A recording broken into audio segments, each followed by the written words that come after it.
उपचुनाव में इस बार जो वोट पड़े हैं और उसके बाद जो कल नतीजे आए हैं, तो उसको लेकर अब ये आम चर्चा है। मैं खुद नहीं कह रही हूँ, ये लोगों में आम चर्चा है कि पहले देश में बैलेट पेपर के जरिए चुनाव जीतने के लिए सत्ता का दुरुपयोग करके फर्जी वोट डाले जाते थे, और अब तो ईवीएम के जरिए भी ये कार्य किया जा रहा है,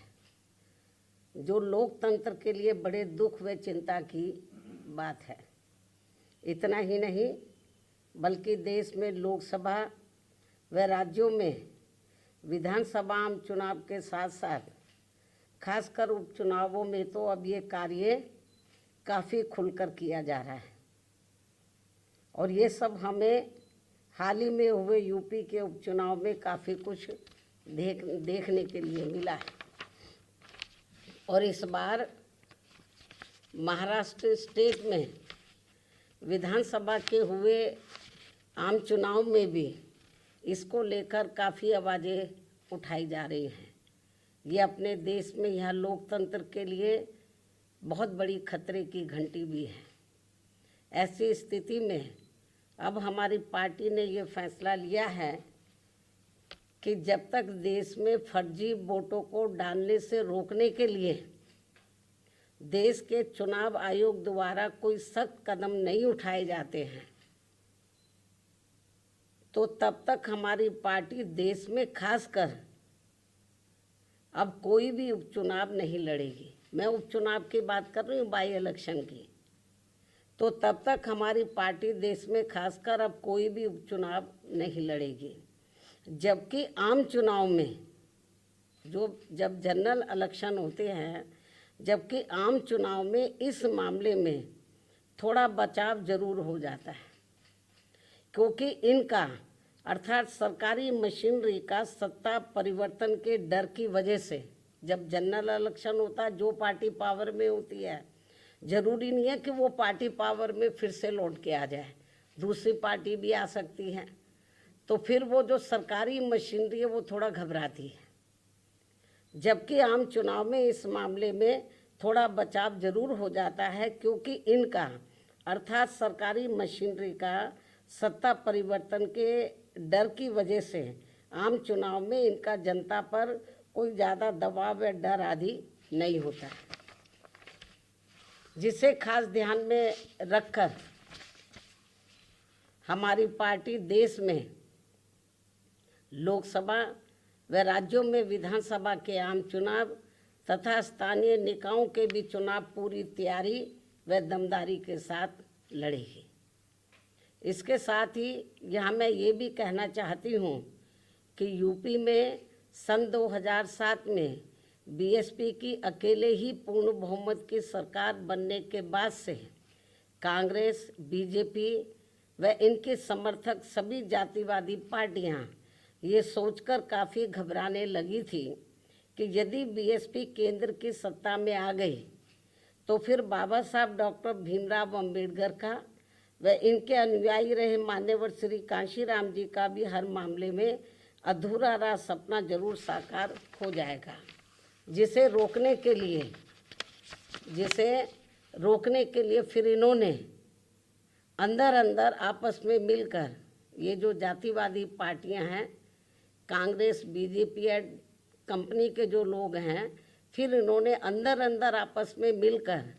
व पर्दे के पीछे से खासकर दलित समाज में से बिकाऊ व स्वार्थी किस्म के लोगों के जरिए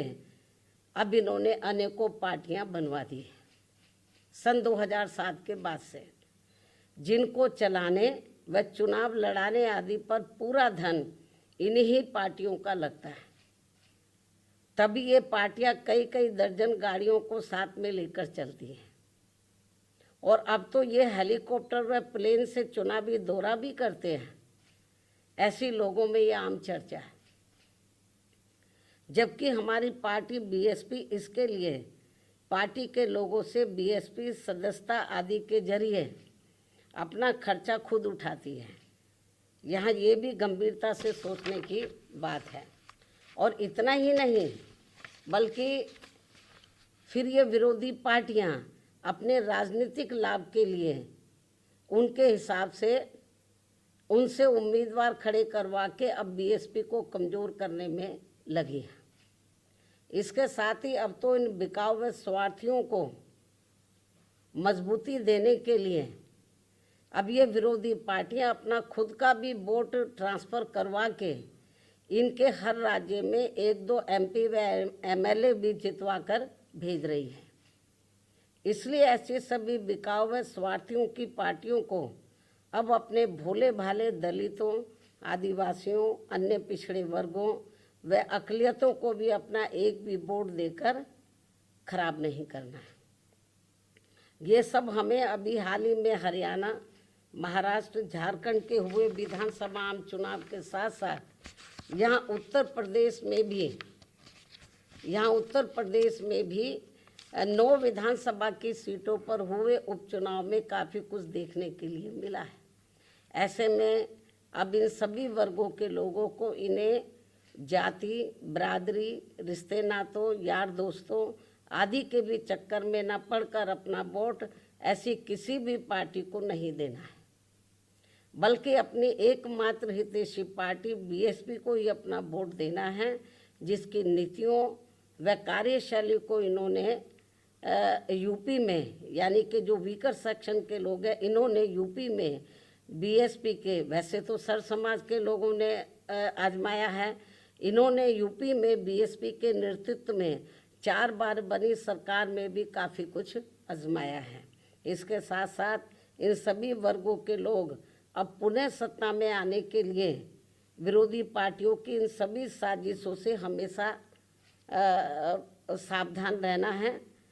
और आपस में भाईचारा पैदा करके अपनी पार्टी बीएसपी को हर मामले में ज़रूर मजबूत बनाना है तथा इनकी इन सभी साजिशों से ये लोग हमेशा सावधान भी रहें। वर्तमान में समय की यही मांग है और सर्वजन हिताय व सर्वजन सुखाय के लिए इसकी ये खास ज़रूरत भी है। और अब मैं विरोधियों की इन सभी साजिशों के बीच अपनी पार्टी के लोगों ने अपने उम्मीदवारों को यहाँ उत्तर प्रदेश में, महाराष्ट्र में,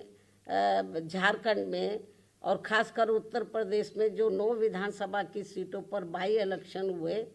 तो इन सभी सीटों पर अपनी पार्टी के लोगों ने अपने पार्टी के उम्मीदवारों को जिताने के लिए जो पूरे जी जान से कोशिश की है,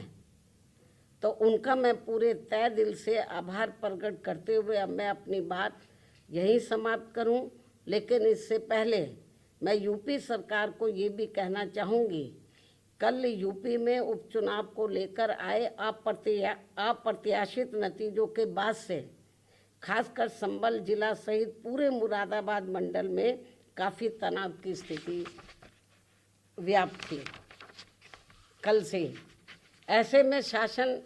व प्रशासन को संभल में मस्जिद व मंदिर विवाद को लेकर सर्वे कराने का कार्य आगे बढ़ाना चाहिए था, जो तो ये ज़्यादा बेहतर होता। लेकिन ऐसा ना करके जो आज वहाँ सर्वे के दौरान जो कुछ भी बवाल हुआ है, हिंसा हुई है, तो उसके लिए यूपी का शासन व प्रशासन पूरी तरह से जिम्मेवार है। ये अति निंदनीय है। ये जो भी कुछ उधर हो रहा है ये अति निंदनीय है, जबकि ये काम दोनों पक्षों को साथ में लेकर शांतिमय ढंग से किया जाना चाहिए था, जो नहीं किया जा रहा है। ऐसे में अब मैं खासकर संभल के सभी लोगों से वहाँ शांति व्यवस्था बनाने की भी पुरजोर अपील करते हुए अपनी बात यहीं समाप्त करती हूँ। धन्यवाद। जय भीम व जय भारत।